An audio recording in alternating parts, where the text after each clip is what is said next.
Бүгүн 24-июнда Ош облусунун Кара Суу районунда жүк ташуучу унаанын катышуусунда жол кырсыгы катталган. Жол кыймылынын коопсуздугун камсыздоо башкы башкармалыгынан билдиргендей, кырсыктан окуя болгон жерде 4 адам каза болуп, дагы бирөө жабыркаган. Буга чейин өзгөчө кырдаалдар министрлиги жол кырсыгынан 3 жаштагы бала каза болгондугун маалымдаган. Ведомстводон билдиргендей, жүк ташуучу унаа көмүр жүктөп бара жаткан. Кандайдыр бир себептер менен тротуарга чыгып, андан ары оодарылып кеткен. Азыркы учурда жеринде жол кыймылынын коопсуздугун камсыздоо башкы башкармалыгынын кызматкерлери кырсыктын себептерин такташууда.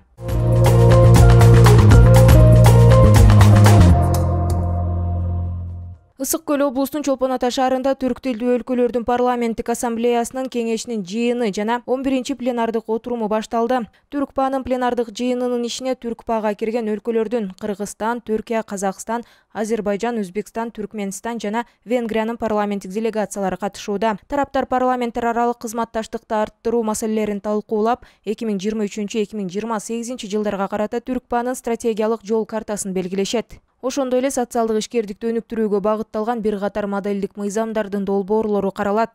Түркпаага төрагалык кылуу милдети Казакстандан Кыргызстанга өтүп, отурумдардын жыйынтыгында Чолпон Ата декларациясы кабыл алынат.